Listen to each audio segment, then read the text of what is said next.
just show you what happened in Phoenix last night? Mostly because it is just everywhere on social media. I assume if you're just waking up, maybe you haven't seen it, but if you've been paying any attention, it's that moment there between Kevin Durant and his coach Mike Budenholzer that happens in the first quarter. Budenholzer sort of grabbing Durant's forearm, Durant kind of yanking it away.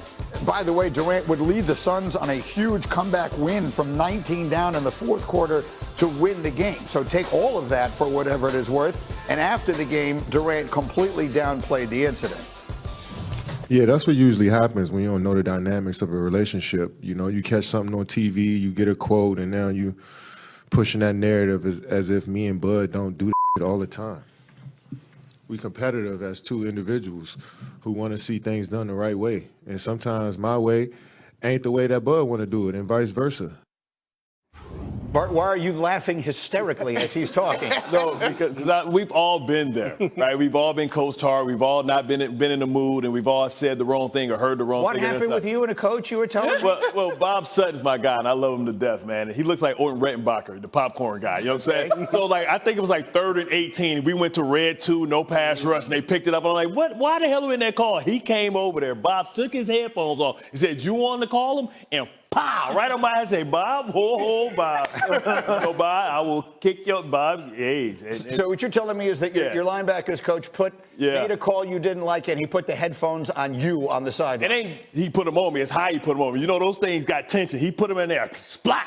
And everybody, I still get teased to this day. I say, "Bob, you almost got in that ass, Bob." Hey, I love you, Bob. Bob, I don't know how old he is, but he looked like he's 85 years old. All his hair is white. I'm like, "Hey, Bob, okay, put them paws on you. I'm going to clap back."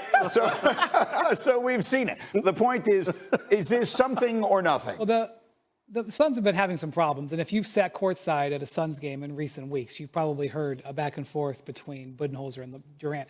If you want to look at the video again, I think it makes it clear exactly what's going on. After he does this, watch what Durant does. This is the most important thing in the whole thing. He turns around and they keep talking. They're going to keep talking. That's the communication. If Durant walks off and doesn't listen to him, that to me is a bigger concern than they're just having a conversation, which is the point that both he and Bud made after the game. Yeah, I remember the time that we analyzed LeBron James giving a shoulder shove to Eric Spoelstra. We broke it down like it was the Zapruder film on Mike and Mike. Having said that, yes, that was something. That was something. That one was something. Yes. Okay, so this is where we have the win man here. That one was something. You'll notice exactly. Hey, wait a minute. Notice on that video, which I'm sure we don't have, LeBron does not turn around. He keeps right on going. Yeah. And that was, and he kept right on going to Cleveland. So how about by the way, in case you're not, and again, but look, best wishes to Kyrie Irving. The news came yesterday that we all sort of feared was coming, that he's going to be lost for the season, which obviously is the most important part of that story in Dallas. But the other side of it is the Mavericks have nobody. I mean, Kyrie's not going to play. I don't think AD is going to play.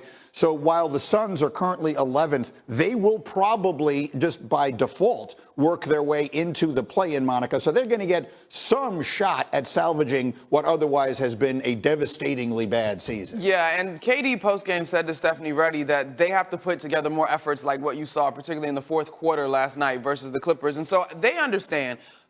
That exchange, to me, I'm with Wendy. It's really much to do about nothing. But what I do believe is sincere is that how much Kevin Durant loves the game of basketball and didn't want to be traded midseason to do whatever it's going to be not to quit on this Phoenix Suns team. Do I have them win a championship? No. Will they climb in the standings due to some of the things happening ahead of them? Yes. If they somehow manage to get hot, could something happen? The only thing in the West that I'm willing to bank on is the Oklahoma City Thunder. And after that, it would be quite the change of momentum if they got hot, but I'm not going to completely rule it out. Yeah, it's. Well, I was going to get a take from you just very quickly. Bart had that story. You played for Bill Belichick and Nick Saban. I'm trying to picture either of those. I'm having a hard time picturing you yanking your arm away from either one of those two you know guys. what? No, I didn't. I didn't at that time. But you know what? There was a guy, God rest his soul, a former teammate of mine, Eric Turner, that used to just absolutely torture Nick. We need to get Nick in here one day. Eric used to torture Nick. He used to always complain about Eric wouldn't put on team issue gear in the meetings and the walkthroughs and stuff. And he'd always be, and Eric, you know how Eric, well, he was from L.A., he didn't play that stuff, you know? And I'd be like, but you can say that. I can't say that, but you can say that. Yeah, it always gets like that. There's always some high tension when it comes to like superstar players like Kevin Durant and like Eric Turner. I mean, it happens, man. We see things like this, obviously, on NFL sidelines all the time, and everyone always walks off the field and says, that was nothing if you knew how often that happened, so we're going to chalk this up to being nothing. One other thing I wanted everyone's reaction to, because it's a morning where we're talking about the great ones, right? We're talking about LeBron James and thus sort of indirectly about Michael Jordan. We're going to talk about Steph Curry, who had another big night last night. Both Wendy and Monica were there to see it here at the Garden. We were talking about Kevin Durant. Let's talk about Tiger Woods. Last night at TGL, he's talking to Tom Kim, who's on his own team in TGL, by the way, and just listen to this. What year you were born? 02. Didn't you win that year? So I hadn't won 3 Masters by the time you were born. Yeah, 3? 97, 01, 02. Just flexing. So let's just live in a moment where this is a man who was putting on lip balm, and he's literally standing there like, you know, when you were born, I had won the Masters 3 times. Like, the great ones tend to talk that talk, and he does it in such a subtle way. Like, Tom Kim probably walked away thinking, wow, that's pretty interesting. Not, boy, he just made me look like a complete fool there, as Tiger was putting lip balm on and saying, you know, by the time you were born, I had won 3 Masters. It's like those. Like, I wonder sometimes if great players like that, like, really truly understand just how different and unique that they really are, right? So you're sitting there like, it's mind blowing when you hear him say, "Look, I won 3 Masters by the time you were born." Dude, I was already killing the game, teammates, right? Yeah. And Tiger talks about it so casually because that's something like, you know, great players know that they've been great for a long time. I mean, at every level, they pretty much have dominated their entire life. So it becomes a way of life for them. For us, you sit there and you just go, damn, I just like to be that dude for a day. You know, for a minute. For them, it's just like no big deal because this is who I am, it's what I do. I mean, what's your comeback? What's your clapback? What's your clapback? Here's the answer that Tom Kim, I'm sure, had. I know. He knows.